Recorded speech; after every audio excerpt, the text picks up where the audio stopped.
Hello dear students, welcome to physics time. This is Namita Bansal. आज हम कर रहे हैं क्लास 11 की physics chapter vector algebra. Last lecture में मैंने इसमें करवाया था आपको ट्रायंगल लॉ और polygon law of vector addition. फिर हमने उसके रिलेटेड कई सारे न्यूमेरिकल्स किए थे, पैरेललोग्राम लॉ और ट्रायंगल लॉ से रिलेटेड। आज हम आपको आगे टॉपिक करवा रहे हैं। पहले बताते हैं एडिशन हम इनफ कर चुके हैं, अब हम करेंगे सब्ट्रैक्शन ऑफ वेक्टर। वो समझाने से पहले मैं बताती हूँ नेगेटिव ऑफ अ वेक्टर क्या मतलब है।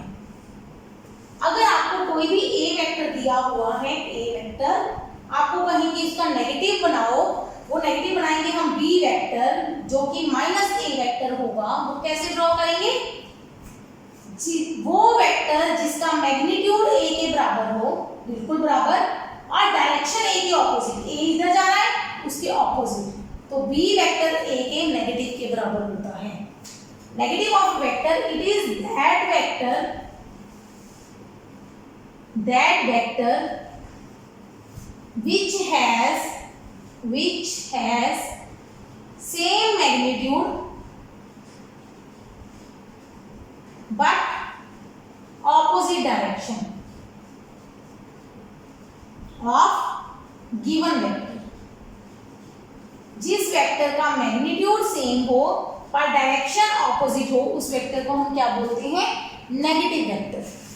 मैग्नीट्यूड सेम, डायरेक्शन ऑपोजिट, तो वो बन जाता है हमारा नेगेटिव वेक्टर। ठीक, अब इस कॉन्सेप्ट को हम यूज कहां पे करेंगे? सब्ट्रैक्शन ऑफ वेक्टर्स पे। ये पहले मैंने डेफिनेशन में नहीं समझाया था क्योंकि यहाँ पे जरूरत होनी थी, मैंने कहा वहीं पे रिपीट करेंगे। सब्ट्रैक्शन ऑफ वेक्टर्स, अभी तक ऐड बहुत कर लिया, अब वेक्टर्स को सब्ट्रैक्ट करना है। सब्ट्रैक्ट हमेशा हम दो वेक्टर्स को करेंगे, तो कैसे करेंगे? कहते हैं ये ए वेक्टर है, ये बी वेक्टर है, हमें चाहिए ए माइनस बी। ठीक है, सिंपल, कुछ नहीं करना। जिन दो वेक्टर्स को आपने माइनस करना है, क्या करेंगे हम? ए वेक्टर में माइनस बी जोड़ देंगे, हो जाएगा। ए वेक्टर में माइनस बी जोड़, कैसे? ये बनाया ए, ये क्या किया है मैंने? ए बनाया है। कैसे बनाया है? पैरेलल शिफ्ट करके, वेक्टर को पैरेलल शिफ्ट कर दिया, साथ में बी जोड़ दिया बचे। ए और बी में एंगल कितना था? थीटा। तो इसका रिजल्ट तो हमें आता है ना पैरेललोग्राम लॉ करके, आता है ना अच्छे से। अब हमें क्या करना है? हमें b को ऐड नहीं करना, हमें माइनस b को ऐड करना है। तो नेगेटिव ऑफ वेक्टर लगा देते हैं, b का नेगेटिव ले लेते हैं, मतलब ये बन गया माइनस b। अब ये माइनस b हमारे लिए एक नया वेक्टर आ गया, इसको क्या मैं नाम c दे दूं? कोई प्रॉब्लम तो नहीं है। तो माइनस b को मैं नाम दे देती हूँ c वेक्टर। तो अब मुझे a और c को जोड़ना है। जोड़ना है तो कौन सा लॉ है हमारा? सेम पॉइंट से स्टार्ट हो रहे हैं, तो हम पैरेललोग्राम लॉ लगा दें, बिल्कुल लगाएंगे। तो ये छोड़ दो इस पार्ट को, इसमें पैरेललोग्राम कंप्लीट करो, करें। और ये जो इनका रिजल्टेंट है वो आएगा r equal to a minus B. क्योंकि वो माइनस हो रहा है इसलिए रिजल्टेंट की जगह हम कहते हैं s वेक्टर है, subtraction vector, a vector minus b vector. क्या ये एंगल हमें पता है? बिल्कुल पता है, 180 माइनस थीटा, पता है ना। तो हमारा s वेक्टर का मैग्नीट्यूड क्या आएगा? a square plus b square plus 2ab ac cos angle होगा 180 माइनस थीटा। c का मैग्नीट्यूड और b का मैग्नीट्यूड बराबर है, तो यहाँ पे हम b ही लिखेंगे। ठीक है, अंडर हम आंसर याद करेंगे राजे। a square plus b square cos 180 minus theta, cos 180 minus theta कौन सा क्वाड्रेंट है? सेकंड क्वाड्रेंट, तो cos होता है negative, minus 2ab cos theta under. ये आंसर है माइनस में। एडिशन में प्लस होता है, माइनस में माइनस होता है, सिंपल सा logic. a square b square same नहीं। ठीक, ये हो गया एक तो कॉन्सेप्ट। एक हमें कह देंगे tan अल्फा निकालो, कोई प्रॉब्लम नहीं, अल्फा ए के साथ एंगल है तो क्या होगा tan अल्फा a के साथ एंगल है तो a नीचे b दोनों जगह sin theta 180 minus theta cos 180 minus theta है ना।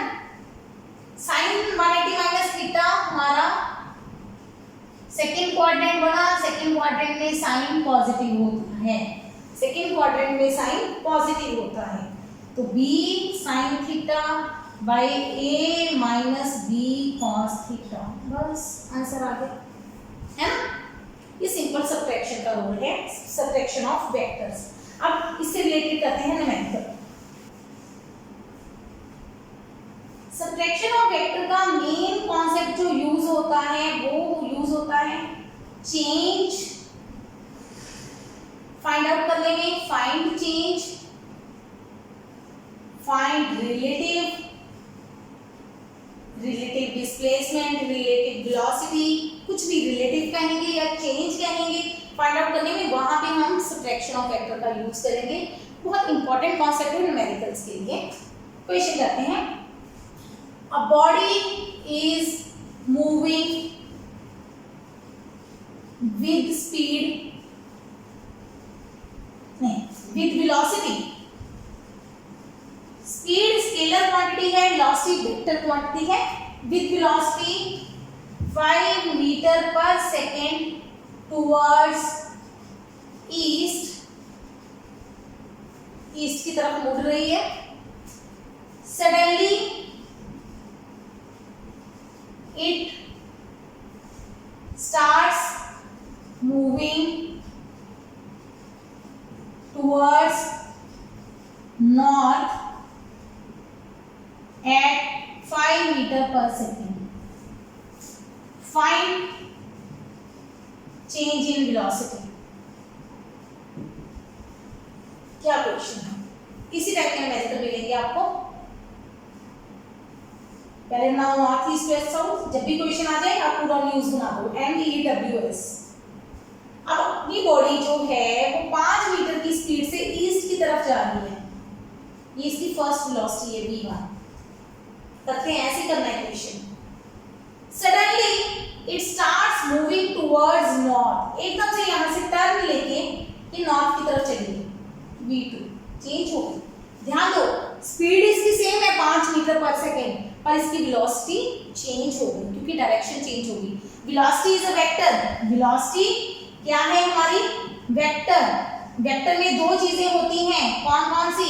Magnitude and direction. अगर हमारी बॉडी का मैग्नीट्यूड चेंज हो गया क्वांटिटी का, तब भी फिर वेक्टर चेंज हो जाएगा, अगर डायरेक्शन चेंज होगी तो भी चेंज हो जाएगा। यहाँ पे मैग्नीट्यूड सेम रहा पर इसकी डायरेक्शन बदल गई, डायरेक्शन थोड़ी सी भी बदले तो हम कहेंगे वेक्टर हमारा चेंज हो गया। ठीक, ये नया वेक्टर आ गया v2। हमें क्या करना है? Change in velocity. जब भी आपको कहें change in velocity that will be delta v। Delta v का मतलब होता है चेंज इन वेलोसिटी, जरूरी नहीं है आप चेंज इन वेलोसिटी भी लिख सकते हैं। चेंज इन वेलोसिटी कैसे निकालनी है? Final minus initial, very important. आपने हमेशा बाद वाले से पहले वाला निकालना है तो वो चेंज हो, v2 minus v1। Final minus initial. Final कौन है? अब किसकी तरफ जा रहे हैं? नॉर्थ की तरफ। पहले किसकी तरफ था? ईस्ट की तरफ। तो पहले वाले बाद वाले से पहले वाला निकालना है। ठीक, सॉल्व करें। कैसे करेंगे? पहले पैरेलल शिफ्टिंग करेंगे। ये आपका v2 है, ये आपका v1 है। पैरेललोग्राम बनाना है पहले, फिर क्या करेंगे? v1 नेगेटिव चाहिए तो हम क्या करेंगे? v2 प्लस माइनस v1, ये माइनस v1 आया। अब इनका रिजल्टेंट बनाओ, ये आपकी डेल्टा v आएगी, चेंज इन वेलोसिटी। चेंज ध्यान दो, v2 और माइनस v का रिजल्टेंट यानी कि इस डायरेक्शन में हुआ। ये कौन सी डायरेक्शन है? North west. एक चीज और, दोनों का मैग्नीट्यूड सेम था तो ये 45 डिग्री पे आएगी, हाफ पे आएगी सेंटर में, क्योंकि ये 45 पे आई है तो हम इसको बोलेंगे नॉर्थ वेस्ट। अगर मैग्नीट्यूड अलग अलग हो तो ये 45 नहीं होगा तो ये नॉर्थ वेस्ट डायरेक्शन नहीं होगी। वो भी बता देते हैं कैसे निकालेंगे। फिलहाल ये क्वेश्चन करें। अब हमें डेल्टा v का मैग्नीट्यूड चाहिए तो वो क्या होगा? Very important, v1 square plus v2 square plus, देखो ध्यान देना, अगर आप लिख लो टू माइनस फैक्टर तो आप इधर वाला एंगल लोगे, भाई साहब दोनों एंगल सेम है। अगर माइनस लगा रहे हो तो आप v1 और v2 के बीच में एंगल लोगे, ठीक है। अगर आप प्लस लगा रहे हो बीच में तो v1 और माइनस v1 और v2 के बीच का एंगल लोगे। cos 90 0 होता है ना, कट जाएगा, v1 square plus v2 square मतलब 5 का स्क्वायर प्लस 5 का स्क्वायर अंडर रूट 25 और 25 50 का अंडर रूट 25 गुना 2 2 under root 5 under root 2 metre पर सेकेंड। डायरेक्शन क्या आ जाएगी, नॉर्थ वेस्ट। क्या करा है मैंने अभी, मैंने जो कॉन्सेप्ट समझाया आपको यहाँ से समझ नहीं आएगा, एक बार ये क्वेश्चन नोट करो, इसी क्वेश्चन को डिफरेंट तरीके से समझाती हूँ, आपको समझ आएगा, एक बार नोट करो, ठीक है। हो गया ये क्वेश्चन तो सिंपल था ना। कारण क्या था, यहाँ पे cos 90 0 हो गया तो पॉजिटिव नेगेटिव का फर्क ही नहीं पड़ेगा कोई भी।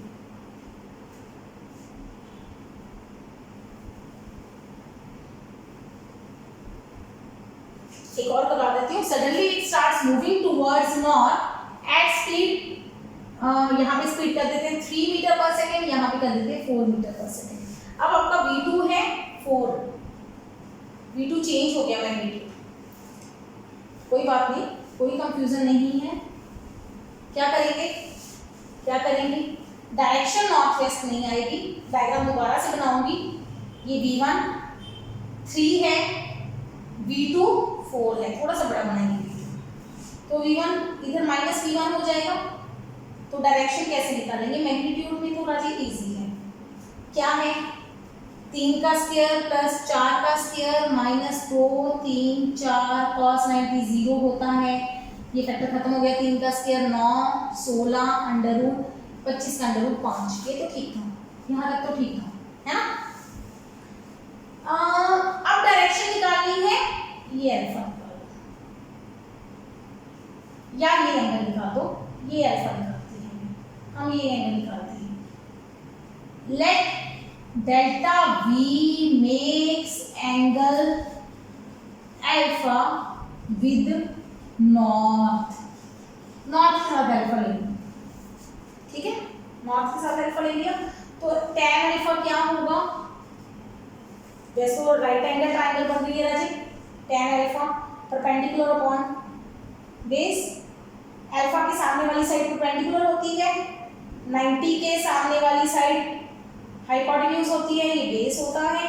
बेस कौन है आपका v2, परपेंडिकुलर कौन है v1, तो v1 अपॉन v2 आंसर आएगा। v1 कौन है 3/4, मैग्नीट्यूड आ जाएगा, अल्फा निकल जाएगा। एक तो तरीका ये हो गया, ठीक है ना, समझ आ गया। तो हम लिखेंगे delta v makes angle alpha क्या होगा राजे, tan इनवर्स 3/4, वैल्यू देख भी सकते हो, लॉग टेबल से चेक भी कर सकते हो, नहीं तो चल जाएगा, इतना लिख दो, makes angle tan inverse 3/4, tan inverse 3/4 ऐसे makes is west of north, in north से वेस्ट की तरफ कितना एंगल है, अल्फा क्या है, alpha degree west of north, alpha degree west of north, north से वेस्ट की तरफ से, ठीक है, इसको नोट करो।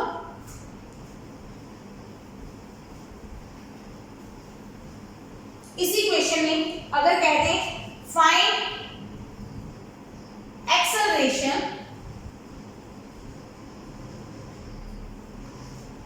इस क्वेश्चन को थोड़ा सा ट्विस्ट करते हैं। A body is moving with velocity 3 meter per second towards east, then it takes a turn in 2 seconds and starts moving towards north at 4 meter per second. Find acceleration. Question note करो, पहले question note करो, question का solution same है इसलिए मैं मिटा नहीं रही हूँ। क्वेश्चन नोट करो पहले, क्या करना है, फाइंड एक्सेलरेशन, एक्सेलरेशन निकालनी है। एक्सेलरेशन क्या होती है, अभी तक जो हमने फर्स्ट चैप्टर में करा था मैंने आपको सिंपली बता दिया velocity upon time. Actual formula है doesn't, it is not ratio of velocity upon time, it is change in velocity divided by time taken. मतलब जब भी वेलोसिटी चेंज होगी, जब भी वेलोसिटी चेंज होगी, चाहे वेलोसिटी बढ़े, चाहे वेलोसिटी कम हो, चाहे डायरेक्शन चेंज हो, तो उसमें कुछ टाइम लगेगा, कुछ सेकंड्स लगेंगे हमेशा। तो कितने टाइम में कितनी वेलोसिटी बदली, उन दोनों के रेशियो को बोलते हैं एक्सेलरेशन। तो acceleration is nothing but change in velocity by time. Change in velocity क्या हुआ, v2 - v1, टाइम क्या हुआ t, तो दोनों को डिवाइड कर दो तो आपके पास बन जाती है एक्सेलरेशन। तो यहाँ पे एक्सेलरेशन का मैग्नीट्यूड क्या आ जाएगा, 5/2, यूनिट ध्यान रखना मीटर पर सेकंड स्क्वायर। ठीक है, एक्सेलरेशन क्या होगी, टाइम कितना लगा 2 सेकंड, टाइम कितना है 2 सेकंड, डेल्टा v कितना है 5, तो एक्सेलरेशन क्या हुई delta v by T, magnitude में 5/2, 2.5 मीटर पर सेकंड स्क्वायर। बाकी सारा कुछ सेम रहेगा। आ गया समझ? तो इस टाइप के सबट्रैक्शन ऑफ वेक्टर्स के आपको क्वेश्चन मिलेंगे जिसमें आपको मैग्नीट्यूड और डायरेक्शन निकालनी होगी। ठीक, ये हो गया जब आपको दिया हो direction east west north south की तरह। उसमें क्या इजी बात क्या है, बहुत ज़्यादा इजी, कि एंगल कितना होता है 90 डिग्री। तो पॉजिटिव 90 लिया या नेगेटिव 90 लिया, cos 90 हमेशा 0 बनेगा, तो पॉजिटिव नेगेटिव का फर्क नहीं पड़ता। मान लो आपको क्वेश्चन कुछ इस तरह से दिया है, सी, इस क्वेश्चन को मैंने बिल्कुल जरा सा चेंज किया है। A body is moving with velocity 3 meter per second, बताया नहीं किस डायरेक्शन में, and makes a turn at 60 degree with same speed। Body ऐसे जा रही थी, कितनी स्पीड से 3 मीटर पर सेकंड, ये v1 हो गया, मैग्नीट्यूड डायरेक्शन दी है मैंने बनाई है तो v1 वेक्टर लिख सकते हैं। चलो v1 वेक्टर ही मान लेते हैं। एकदम से ये 60 डिग्री पे टर्न हो जाती है सेम स्पीड से, मतलब मोड़ आ गया, गली आ गई, रास्ता मुड़ रहा था तो वो मुड़ गया, कितने एंगल पे मुड़ गया 60 डिग्री पे। मतलब इसने ऐसे जाना था, ध्यान देना, इसने सीधा जाना था, ये यहाँ से 60 डिग्री पे मुड़ गया, ये v2 हुआ, ये एंगल 60 डिग्री है। कई स्टूडेंट क्या करते हैं, ऐसे जा रहा था जी 60 डिग्री पे मोड़ दिया, ये गलत है। जैसे इसने जाना था सीधा 60 पे टर्न ले गया अपनी डायरेक्शन से, ऐसे 60 पे मुड़ा, ठीक है 60 पे मुड़ा। अब चेंज इन वेलोसिटी निकालनी है, तो change in velocity will be v2 - v1। इसमें दो क्वेश्चन फंसते हैं, कई स्टूडेंट निकालते हैं डेल्टा v, सबट्रैक्शन का फॉर्मूला लगा के v2 square - 2v1 v2 cos theta. कई कहते हैं जी हम ऐसे करेंगे, इसको लिखेंगे पहले v2 प्लस माइनस v1, फिर हम फॉर्मूला लगाएंगे डेल्टा v का magnitude v1 square plus v2 square plus 2v1 v2 cos theta. अब ध्यान देना दोनों में फर्क क्या पड़ेगा, दोनों में से एक गलत है एक सही है, चेक कर सकते हो आप आंसर निकाल के। ठीक है, तो कैसे करना है राजे, आप दोनों में से कोई भी रूल लगाओ, एक रूल याद रख लो, बस अपने लिए एक रूल बना लो। क्या है, जब आपको निकालना है, आप किस मेथड से निकाल रहे हो सबट्रैक्शन में, तो theta is angle between v1 and v2, angle between v1 and v2 theta. अगर आप इस मेथड से निकाल रहे हो प्लस लगा के, तो theta is angle between v2 and minus v1। इस तरीके में v1 और v2 के बीच का एंगल थीटा है, पर इसमें v2 और माइनस v1 के बीच एंगल थीटा है। v2 तो समझ आ रहा है, यही रहेगा, माइनस v1 कैसे होगा, v1 का ऑपोजिट। चलो ये तो v1 यही रहने दो, डायग्राम को दोबारा बनाते हैं, ये होगा v2 ये एंगल है 60 डिग्री, V1 इधर था राजे, V1 इस तरफ था, माइनस V1 इस तरफ होगा। अगर आप ये मेथड लगा रहे हो तो आप थीटा कितना लगाओगे 60 डिग्री, V1 और V2 के बीच का एंगल। अगर ये लगा रहे हो पॉजिटिव वाला तो थीटा लगाओ 120 डिग्री। माइनस V1 और V2 के बीच का एंगल कितना है -120, ठीक है, सॉरी 120 एंगल है। इधर लगाओगे तो 120, इधर लगाओगे तो 60 डिग्री, माइनस लगाओगे तो 60, प्लस लगाओगे तो 120 एंगल लगाना है। यही एक क्वेश्चन का चेंज है। तो कौन सा मेथड इजी लगेगा आपको? हम ये मेथड लगा लें, ये हमारा ज़्यादा अच्छा लॉजिक है, क्योंकि हमें ये डायग्राम तो बनाना ही पड़ेगा, ये तो बनाना ही पड़ेगा हमें, ठीक है। क्यों बनाना पड़ेगा? डायरेक्शन बताने के लिए। तो हम ये छोड़ दें शॉर्टकट, पेपर में शॉर्टकट से भी कर सकते हो, कोई प्रॉब्लम नहीं। हम दोनों तरीके से आंसर निकाल के दिखा देते हैं आपको। चेक करते हैं डेल्टा V क्या होगा, V square 3 square plus 3 square minus 2 3 3 cos 60 1/2 cut गया, 9 plus 9 minus 9 under root 9 cut गया, 9 का अंडर रूट 3। तो चेंज इन वेलोसिटी कितनी है 3 मीटर पर सेकंड। इधर से निकालते हैं, इधर थीटा कितना हो गया 120, तो 3 square plus 3 square plus 2 3 3 cos 120 इज माइनस हाफ। हर बार मैं लिख रही हूँ, हर क्वेश्चन में लिख रही हूँ आपको cos 120 माइनस हाफ, सबसे ज्यादा जरूरत पड़ती है इसकी। 2 2 कैंसिल हो गया, अंडर रूट ये डेल्टा V है, 3 का स्क्वायर 9 9 माइनस 9 अंडर रूट 9 का अंडर रूट 3। सेम आंसर आ रहा है, बिल्कुल आ रहा है, ठीक। अच्छा, दोनों वेक्टर बराबर थे, दोनों 3 3 थे मैग्नीट्यूड में, तो जो रिजल्टेंट है वो कहाँ जाएगा सेंटर में। देखो वैसे ही हमें पता है ना, दो वेक्टर सेम हो 120 पे हो तो रिजल्टेंट उतना ही होता है, और एंगल कितना बनेगा हाफ हाफ 60 60। समझ आ गया? Is it clear? I hope it is clear, ठीक। तो ये है क्वेश्चन सब्ट्रैक्शन ऑफ वेक्टर्स के, इजी भी है, इंपॉर्टेंट टॉपिक भी है, ठीक है। इसके रिलेटेड प्रैक्टिस करो राजे, बुक में जितने क्वेश्चन मिलते हैं उनको सॉल्व करो, फिर आगे मेरे को सेंड करो, कोई भी डाउट है तो हम आगे इसको सॉल्व करेंगे। फिर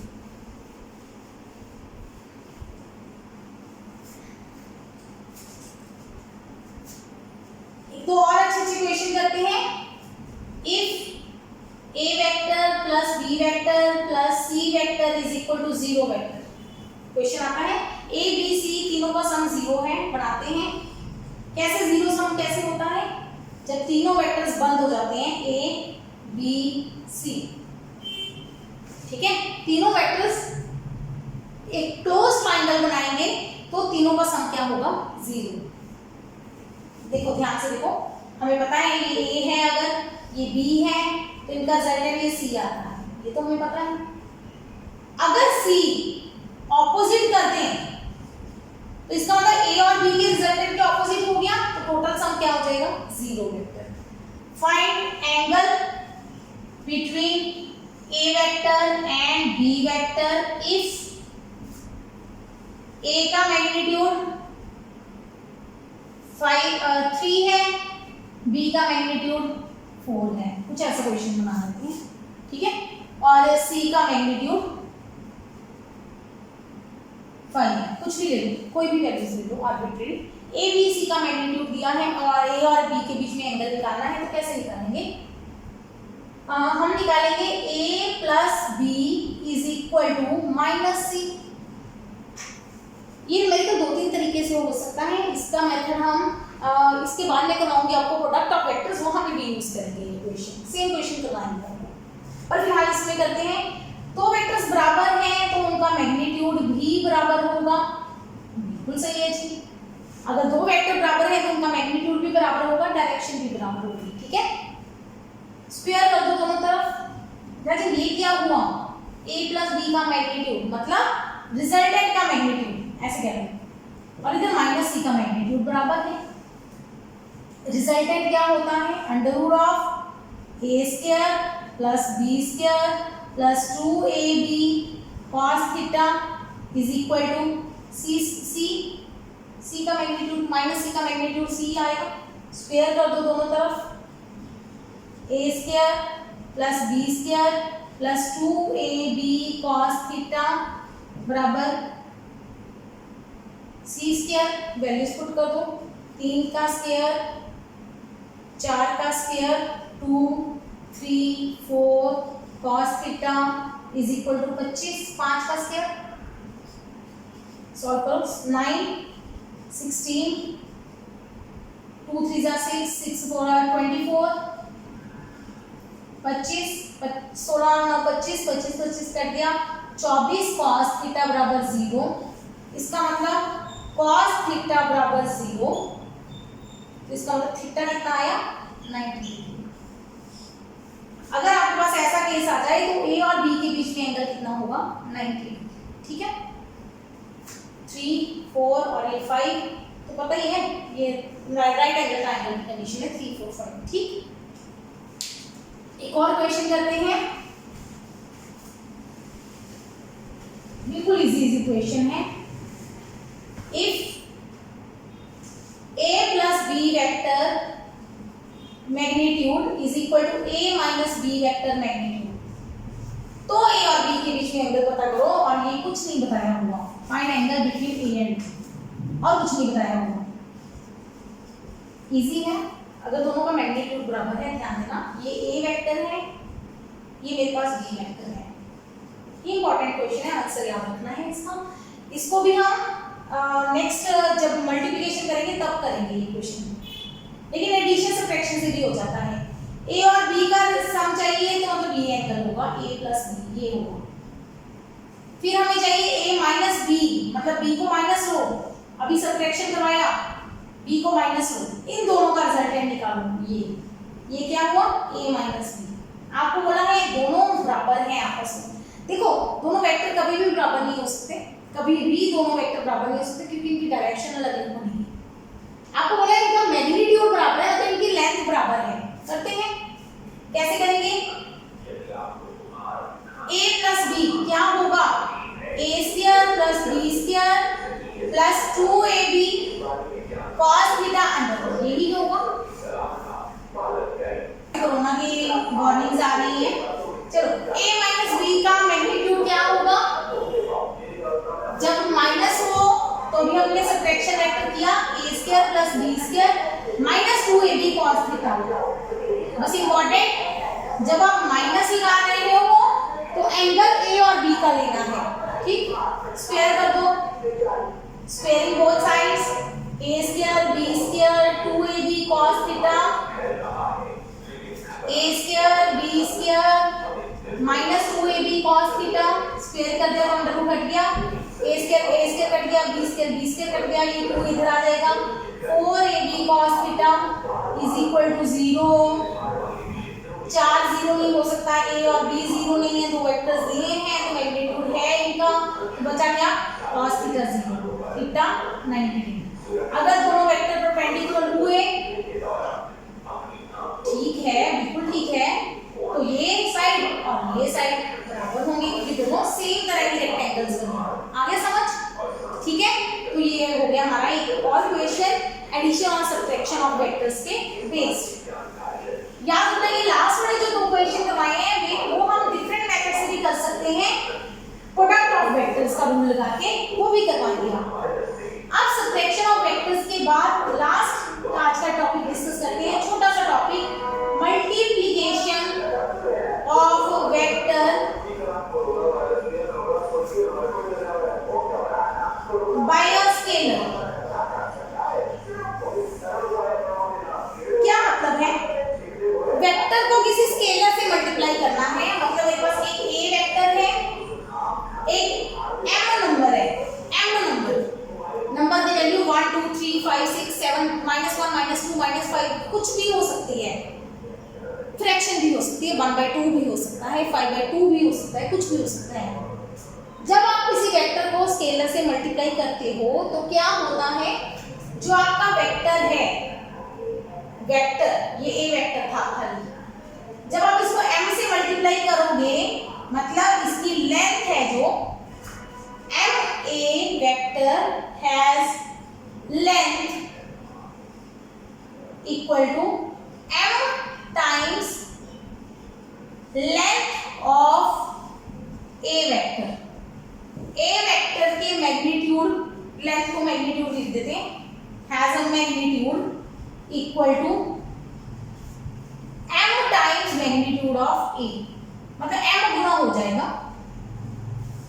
इफ m इज पॉजिटिव तो m a and a vector have same direction. अगर m पॉजिटिव हुआ तो डायरेक्शन सेम आएगी, अगर m पॉजिटिव है। अगर m नेगेटिव हुआ, बहुत सिंपल सी बात है, मेरा मार्कर भी आज खत्म हो गया। अगर m नेगेटिव हो गया तो हमारा a वेक्टर और m a ऑपोजिट हो जाएंगे, ऑपोजिट साइड बना देंगे बस।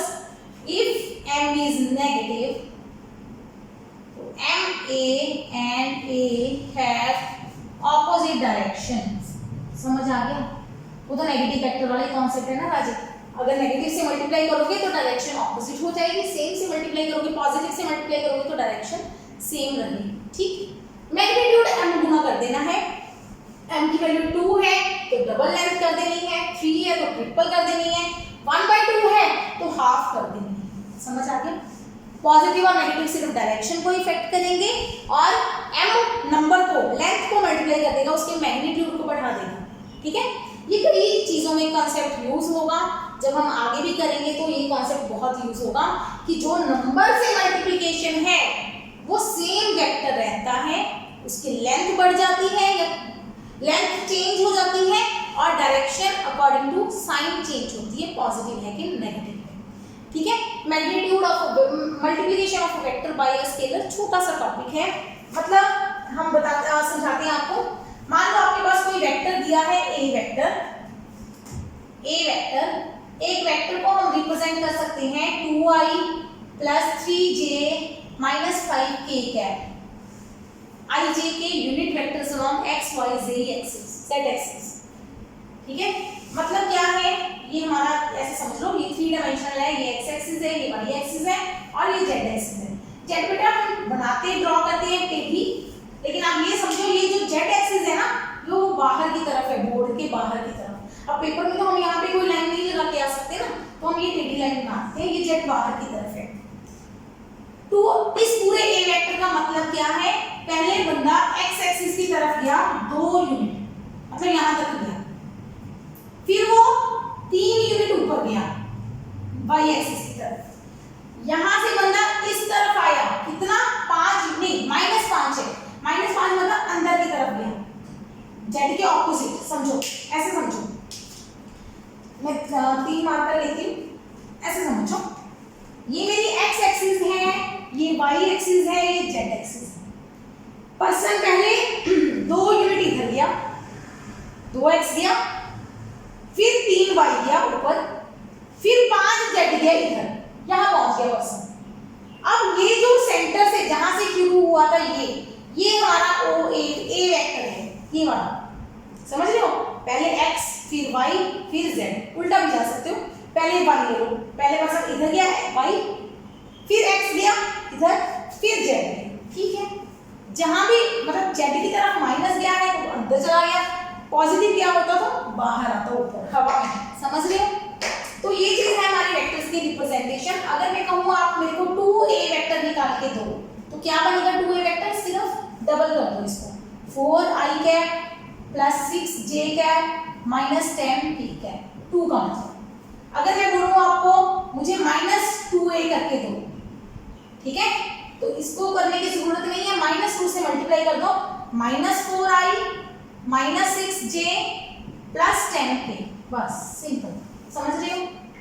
ठीक है, आगे समझ क्लियर हो गया? सिर्फ उस नंबर से मल्टीप्लाई कर देना है और कुछ चेंज नहीं करना। ये होती है multiplication of a vector by a scalar. काफी जगह पे कॉन्सेप्ट यूज आएगा, हम कहाँ पे यूज करेंगे? फोर्स के फॉर्मूले। फोर्स होती है मास इनटू एक्सेलरेशन, पढ़ा हुआ है डायमेंशन चैप्टर में, हम बहुत बार करके चुके हैं ये equation. Force is equal to mass into acceleration. अब मास क्या है? स्केलर। एक्सेलरेशन क्या है? वेक्टर। फोर्स क्या है? वेक्टर। तो वेक्टर फॉर्म में हम ए पे वेक्टर लगाते हैं, एफ पे वेक्टर लगाते हैं, एम पे वेक्टर नहीं लगाते। तो ये क्या हो गया? मल्टीप्लिकेशन है, गुना कर रहे हैं वेक्टर की स्केलर से मल्टीप्लिकेशन। सिंपल। आपको एक्सेलरेशन दी है, क्वेश्चन करवा देती हूँ एक छोटा सा। इफ आएगा नहीं ये क्वेश्चन कभी भी, if acceleration is 5i plus 2j cap meter per second square on a mass 2 kilogram नहीं 5 किलोग्राम, फाइंड फोर्स निकालो बस। सिंपल सा क्वेश्चन। तो F is equal to ma, m कितना है 5, एक्सेलरेशन कितनी है 5i, 2j 25i plus 10j। खत्म, आंसर आ गया, खत्म, बस इतना ही करना है। ठीक, आएगा नहीं कभी ऐसा क्वेश्चन। करवाया क्यों है? यूज पढ़िए, यूज होगा, कॉन्सेप्ट यूज होगा।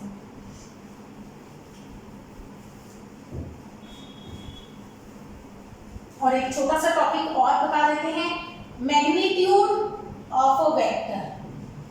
अगर किसी वेक्टर का आपको बोल दें मैग्नीट्यूड निकालना है तो वो कैसे निकालना है? ए वेक्टर दिया है 2i, या स्मॉल कर लेते हैं, ai plus bj plus ck, कुछ भी दिया है तो उस वेक्टर का मैग्नीट्यूड कैसे निकालते हैं? Magnitude of a vector simple सा रूल है, a square plus b square plus c square under root. इसका तरीका है s ट्रिपल s। क्या है triple s? Square sum square root. उल्टा नहीं करना, सबसे पहले स्क्वायर करना है नंबर्स का, जो भी नंबर होंगे स्क्वायर, फिर उनको सम करना है, फिर उनका स्क्वायर रूट लेना है, तो आपको वेक्टर का मैग्नीट्यूड आ जाता है। ठीक है, मान लो ए वेक्टर दिया है 2i plus 3j minus 5k। आपको कहीं ए का मैग्नीट्यूड निकालो तो कैसे निकालोगे? 2 का स्क्वायर प्लस 3 का स्क्वायर प्लस माइनस 5 का स्क्वायर। बच्चे यहीं पे गलती करते हैं, क्या करते हैं वो? 2 का स्क्वायर प्लस 3 का स्क्वायर माइनस 5 का स्क्वायर। नहीं, ये गलत है। प्लस करना है माइनस 5 का स्क्वायर, 4 16 नहीं 3 का स्क्वायर 9 और 5 का स्क्वायर 25। कितना बना? 38 का अंडर रूट। ये हमारा मैग्नीट्यूड निकलता है। ठीक है, हो जाएगा सिंपल। जितने भी नंबर्स आपको दिख रहे हैं उनका स्क्वायर करो, पॉजिटिव नेगेटिव साथ लेके स्क्वायर करोगे तो नेगेटिव का स्क्वायर भी पॉजिटिव हो जाता है और उसका अंडर रूट ले लो तो वो आ जाता है हमारा magnitude of a vector. I hope it is clear. तो आज का लेक्चर यहीं पे खत्म करते हैं। सब्ट्रैक्शन के कुछ न्यूमेरिकल्स मिलेंगे आपको इस पार्ट में, लेकिन जब हम नेक्स्ट मोशन पढ़ेंगे वहाँ पे रिलेटिव वेलोसिटी का कॉन्सेप्ट करवाऊंगी, तो वहाँ पे हम इसके ज़्यादा डिटेल न्यूमेरिकल करेंगे, उस कॉन्सेप्ट को सब्ट्रैक्शन को यूज़ करेंगे। लेकिन पहले इस पार्ट में वेक्टर्स को अच्छी तरीके से समझ लो। ठीक है, क्वेश्चन तो बहुत मिल जाएंगे, वेक्टर्स के कॉन्सेप्ट को समझ लो ताकि आपको पता चलने लग जाए कि न्यूमेरिकल कैसे करने हैं, एंगल, मैग्नीट्यूड, डायरेक्शन, उनके साथ अच्छी से कंपैटिबिलिटी बना लो अपनी। ठीक है, कर लोगे इस टाइप के न्यूमेरिकल्स। बुक्स में से क्वेश्चन मुझे भेजते रहो, मैं उनको सॉल्व करके आपको दिखाती रहूँगी। यहाँ पे तो मुझे अलग से वीडियो बनानी पड़ती है डाउट क्लासेस की। अगर हमारे 1000 सब्सक्राइबर जिस दिन हो जाएंगे उसके बाद हम लाइव डाउट क्लासेस लिया करेंगे, तो आप वहाँ पे लाइव आना, अपनी अपनी प्रॉब्लम्स मुझे साथ में चैट में बताना और साथ ही मैं उनका solution on the spot board पे दूंगी। तो मुझे लगेगा कि आपको अच्छा लगेगा, तब ज़्यादा अच्छा लगेगा। अभी भी आपको क्लियर तो हो रहे हैं, मुझे उसके रिस्पॉन्सेज आ रहे हैं, आई एम सो हैप्पी। तो कीप वॉचिंग, कीप लर्निंग। आज के लिए इतना ही, टेक केयर।